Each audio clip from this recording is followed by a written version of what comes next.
मैं Nitesh Kumar Mishra, guest faculty, department of history, DAV PG college Siwan.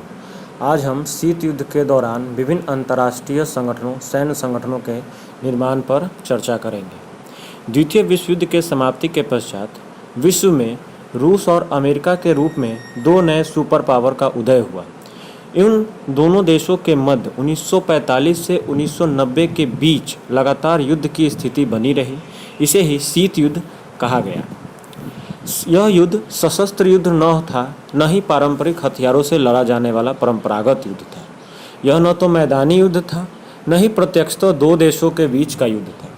यह युद्ध प्रचार तंत्रों, भाषणों, कूटनीतिक दावपेचों, सुरक्षा परिषदों के प्रस्तावों, महासभा की बैठकों, प्रतिबंधों, वीटो अधिकारों, नीतियों, बहिष्कारों जैसे गैर परंपरागत हथियारों के जरिए लड़ा जाने वाला एक विचित्र युद्ध था। शीत युद्ध जो 1945 से 1990 ईस्वी तक द्विध्रुवीय विश्व में सतत जारी रहा, वह एक ऐसा युद्ध था जिसका रण क्षेत्र वास्तविक मैदान न होकर मानव का मस्तिष्क था। यह युद्ध वैचारिक स्तर पर पूंजीवाद बनाम साम्यवाद के बीच था। प्रणाली के स्तर पर यह संसदीय जनतंत्र बनाम पीपुल जनतंत्र के बीच था। समूह स्तर पर नाटो बनाम वर्सा पैक्ट समूह के बीच था। समूही अगुवाई स्तर पर यह युद्ध यूएसए बनाम सोवियत संघ के बीच था। स्वरूप के स्तर पर यह युद्ध बुजुर्गवाई बनाम सर्वहारा तानाशाही के बीच का युद्ध था। दोनों महाशक्तियां अपने प्रभाव विस्तार करना चाहती थीं, अधिक से अधिक देशों को अपने गुट में शामिल करना चाहती थी। दोनों महाशक्तियों ने एक दूसरे के विचार के प्रसार को भी रोकना चाहती थी। इसके लिए इन्होंने छोटे छोटे देशों पर अत्यधिक दबाव डाला। इन्होंने छोटे छोटे देशों को पड़ोसी से सुरक्षा का वायदा देकर, हथियारों की सप्लाई करके, आर्थिक रूप से इन्हें मदद पहुंचाकर आदि विभिन्न कारकों से अपने अपने खेमे में लाने का प्रयास किया है। इसी दौरान शीत युद्ध के दौरान अमेरिका के द्वारा नाटो का, सीटो का और सेंटो का गठन किया गया। वहीं इसके जवाब में रूस के द्वारा वर्सा पैक्ट का गठन किया गया। ये दोनों सैन्य संगठन थे। इन दोनों शक्तियों की आपसी प्रतिद्वंदिता इतनी बढ़ गई थी कि मानो विश्व दो खेमों में बटा हुआ प्रतीत होता था। इसका पहला असर हमें यूरोप में देखने को मिलता है, जहां अमेरिका की अगुवाई में पश्चिमी यूरोप अपने आप को सुरक्षित समझ रहा था। अमेरिका ने पश्चिमी यूरोप के 12 देशों के साथ मिलकर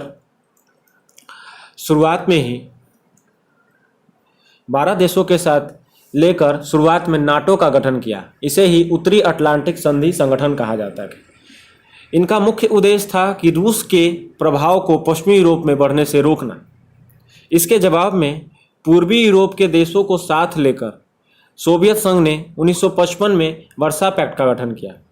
इन दोनों का उद्देश्य था कि इन दोनों के विचारधाराओं को पूर्वी यूरोप में, पश्चिमी यूरोप में फैलने से रोकना, साथ ही साथ अपना विस्तार लगातार जारी रखना। ऐसा ही कुछ अमेरिका के द्वारा पूर्वी एवं दक्षिणी पूर्वी एशिया और पश्चिमी एशिया में भी किया गया। रूस के बढ़ते प्रभाव को रोकने के लिए अमेरिका ने जहां दक्षिणी पूर्वी एशिया में सीटों का गठन 1955 में किया, वहीं पश्चिमी एशिया के क्षेत्रों में सेंटो का गठन किया। इसे ही बगदाद पैक्ट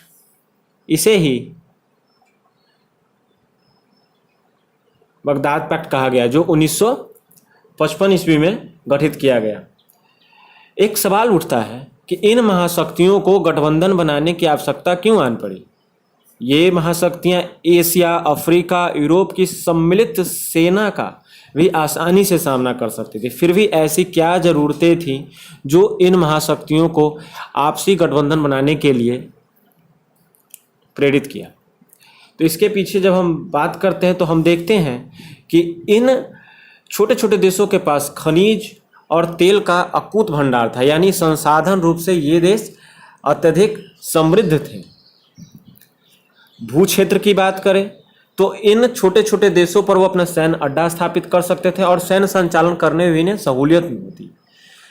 आर्थिक रूप से देखें तो एक विशाल सेना रखना काफ़ी बोझिल कार्य होता है। इसलिए अगर अधिक से अधिक देश संगठन में शामिल होंगे तो सैन्य खर्च का वहन करना आसान होगा और एक विशाल सेना रखना भी आसान होगा। इन सभी उद्देश्यों के निमित्त इन महाशक्तियों ने छोटे छोटे देशों को अपने गुट में शामिल किया। साथ ही साथ विश्व में ऐसा माना जाता था कि जिन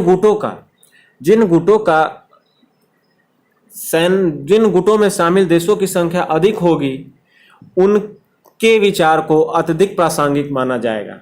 इसलिए इन देशों में अपने अपने खेमे में शामिल करने के लिए इन महाशक्तियों के बीच एक होड़ सी मच गई थी।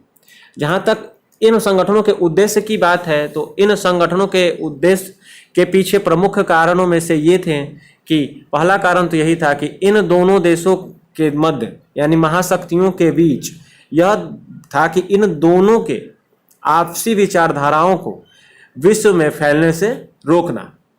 दूसरा, राजनीतिक और सैन्य तरीके से अपने सदस्य राष्ट्रों की स्वतंत्रता और सुरक्षा की गारंटी प्रदान करना।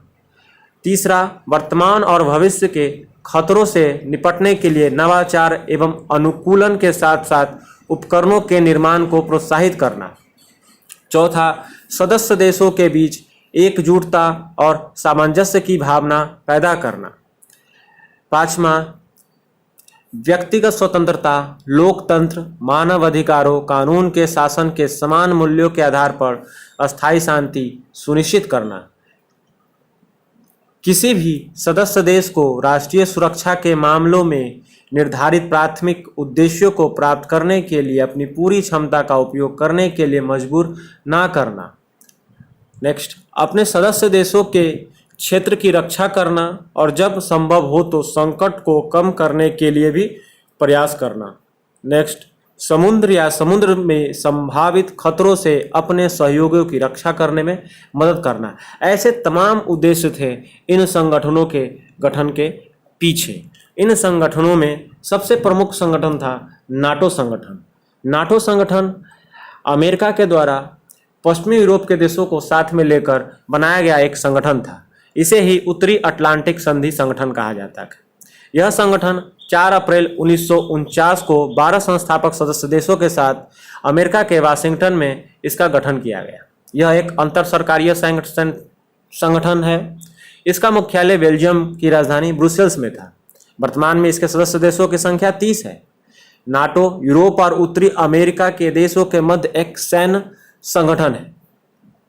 नाटो सामूहिक रक्षा के सिद्धांत पर काम करता है, जिसका तात्पर्य एक या अधिक सदस्यों पर आक्रमण, सभी सदस्य देशों पर आक्रमण माना जाता है। यह नाटो के अनुच्छेद 5 में निहित है। इस अनुच्छेद का इस्तेमाल पहली बार संयुक्त राज्य अमेरिका के द्वारा अमेरिका पर हुए 2001 के आतंकवादी हमले के बाद इसे लागू किया गया।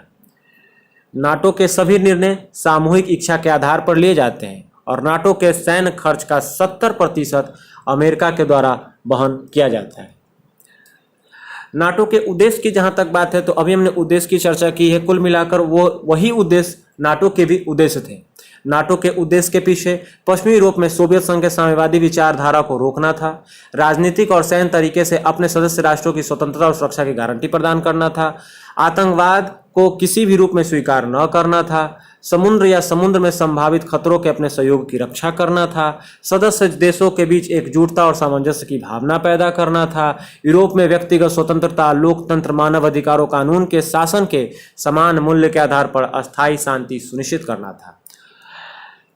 जब सोवियत संघ ने नाटो की अगर ऐतिहासिक पृष्ठभूमि की बात करें गठन के पीछे, तो हम देखते हैं कि जब सोवियत संघ ने 1948 में बर्लिन की नाकेबंदी की तो पश्चिमी यूरोपीय पूंजीवादी देशों के साम्यवाद के प्रसार का भय लगने लगा।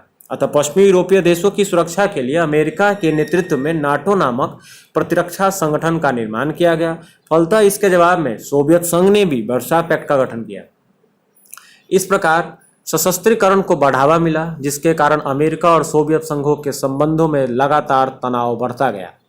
नाटो के कार्य की जहां तक बात है तो नाटो आतंकवाद की समस्याओं से निपटने के साथ साथ आतंकवादी हमलों के परिणामों का प्रबंधन करने के लिए नई क्षमता और प्रौद्योगिकी का विकास करता है।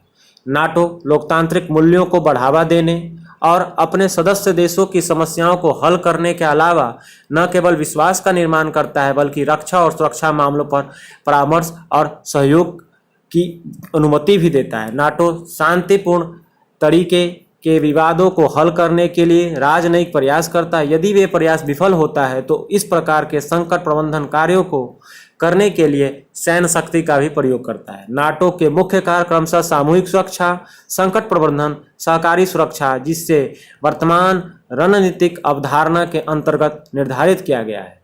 नाटो निशस्त्रीकरण, हथियारों के नियंत्रण और इसके प्रसार के लिए वचनबद्ध है। इस प्रकार गठबंधन के सुरक्षा उद्देश्यों की उपलब्धि के साथ साथ रणनीतिक स्थिरता और सामूहिक सुरक्षा के लिए भी यह एक आवश्यक योगदान देता है।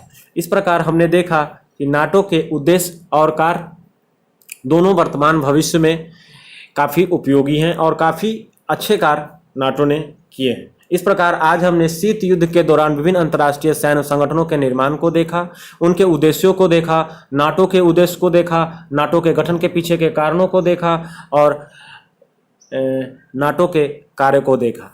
Thank you.